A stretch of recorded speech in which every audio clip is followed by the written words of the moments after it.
বোনের বিয়ের প্রিপারেশন কিন্তু শুরু হয়ে গেছে। আজকে কিন্তু মেহেন্দি পড়তে চলে এসেছি। কালকে বোনের জল ভরা।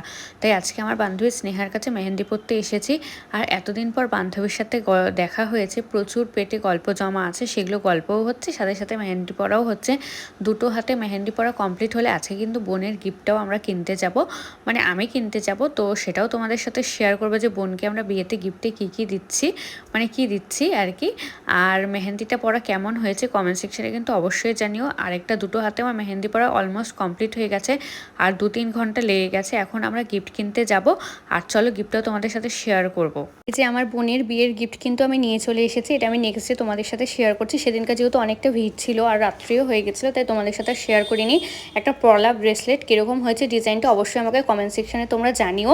আর বিয়ের কিন্তু আরও অনেক ব্লগ আসবে, তার জন্য কিন্তু আমার চ্যানেলটাকে অবশ্যই সাবস্ক্রাইব করে রেখো। আর আমার মেহেন্দির কালারটাও দেখছো অনেকটা ভালো এসেছে। তো সব কিছুর জন্য আমার চ্যানেল